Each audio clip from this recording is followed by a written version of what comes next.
तो आज हम ऑफबॉस प्रिंसिपल के बारे में देखेंगे।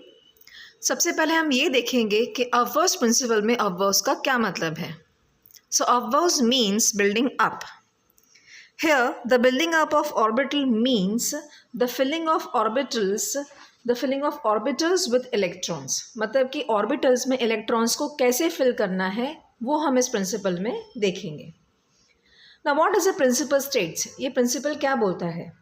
So Aufbauer's principle states that in the ground state of the atoms, the orbitals are filled in order of their increasing energies. Simple words में अगर हम बात करेंगे तो अगर इलेक्ट्रॉन्स को एनर्जी ऑर्बिटल्स दिए जाएंगे तो वो लोवेस्ट एनर्जी ऑर्बिटल में सबसे पहले जाएगा और उसके बाद जब वो ऑर्बिटल पूरी तरह से भर जाएगा तो वो हायर एनर्जी ऑर्बिटल्स में जाएगा। ना आपने देखा है, पहले भी हमने प्रीवियस लेक्चर्स में हम देख चुके हैं कि energy of a given orbital, कोई भी ऑर्बिटल की जो एनर्जी होती है that depends upon the effective nuclear charge. और ये न्यूक्लियर चार्ज सारे जो ऑर्बिटल्स हैं, डिफरेंट टाइप्स ऑफ ऑर्बिटल्स है, उसके ऊपर जो इफेक्ट होता है न्यूक्लियर चार्ज का वो डिफरेंट होता है। दैट मीन्स हमारे पास एक ऑर्डर है जिसको हम फॉलो करेंगे to fill up the orbitals with electrons.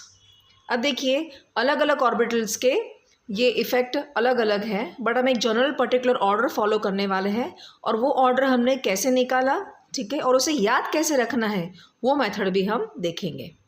n+l rule क्या बोलता है? n+ रूल ये बोलता है कि जिसका भी n+l का वैल्यू कम होगा उस ऑर्बिटल की एनर्जी कम होगी। और ऑफबॉस प्रिंसिपल क्या बोलता है? वो इलेक्ट्रॉन्स है वो लोवेस्ट ऑर्बिटल में पहले जाएंगे। तो सबसे पहले हम देख लेते हैं यहाँ पे लोवेस्ट ऑर्बिटल कौन से हैं। ओके, तो स्टार्ट करते हैं इससे। तो आप देख लीजिए यहाँ पे सबसे कम वैल्यू किसकी है? n+l की जो वैल्यू है वो कौन से ऑर्बिटल के लिए कम है? 1s के लिए। यानी सबसे ऑर्डर में सबसे पहले कौन आने वाला है? 1s। ओके, उसके बाद ना आफ्टर 1s, ओके, कौन सी वैल्यू है जो कम है? दैट नेक्स्ट इज 2, क्योंकि बाकी सारी तो ज़्यादा है। और 2 किसका है? n+2s के लिए है। Okay, then next is what? 2s के बाद अभी हमारे पास 3 जो है वो 2 बार है। तो आप मेरे प्रीवियस वीडियो में देख लीजिए, मैंने ये एक्सेप्शन बोला था कि अगर आपके पास 2 n+l की वैल्यूज है जो सेम है तब आपको चेक करना है कि उन दोनों में से n का वैल्यू जिसका भी कम होगा वो ऑर्बिटल लोवेस्ट ऑर्बिटल होगा। तो यहाँ पे इन दोनों में सबसे कम n की वैल्यू किसकी है? 2 की है। ओके, और वो कौन सा ऑर्बिटल है? That is 2p। तो आ गया 2p पहले, फिर आता है 2p के बाद आपका 3s।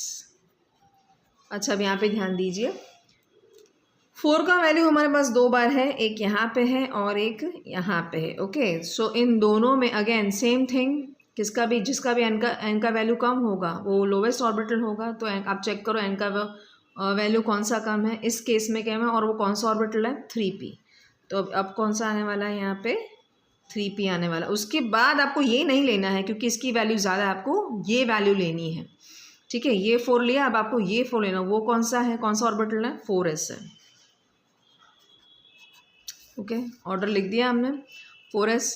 अच्छा, अभी 5 देख लीजिए, 5 कहाँ पे है? 5 हमारे पास पूरे ऑर्डर में हमारे पास 3 जगह पे 5 है। एक तो यहाँ पे है, एक यहाँ पे है और एक यहाँ पे है। ओके, अब तीनों में n का वैल्यू कौन से केस में कम है बताइए फटाफट। n का वैल्यू यहाँ पे 3 है, यहाँ पे 4 है और इस केस में 5 है। तो सबसे पहले हम कौन सा लेंगे?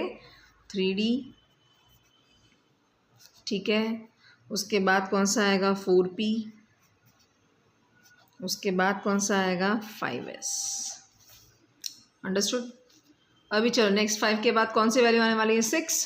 तो 6 का वैल्यू भी आप चेक कर लीजिए।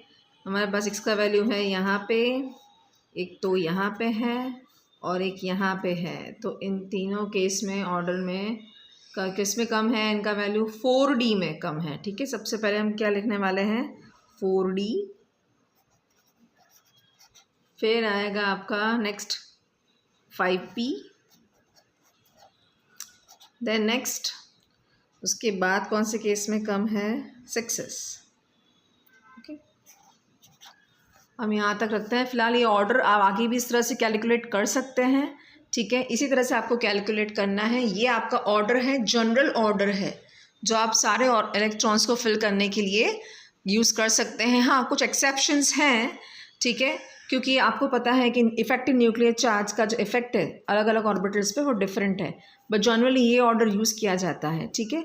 अब अगर आपको इस ऑर्डर को याद कैसे रखना है वो भी हम देख लें। मैंने यहाँ पे 6s तक के ऑर्बिटल मैंने ले लिए हैं, ठीक है। आप ज़्यादा आगे ले सकते हैं, बट मैं यहाँ पे शॉर्ट में आपको समझा रही हूँ कैसे आपको करना है। स्टार्ट करना है 1s से, क्योंकि 1 के पास एक ही ऑर्बिटल है 1s में, इसे हमने एक ही बार लिखा है।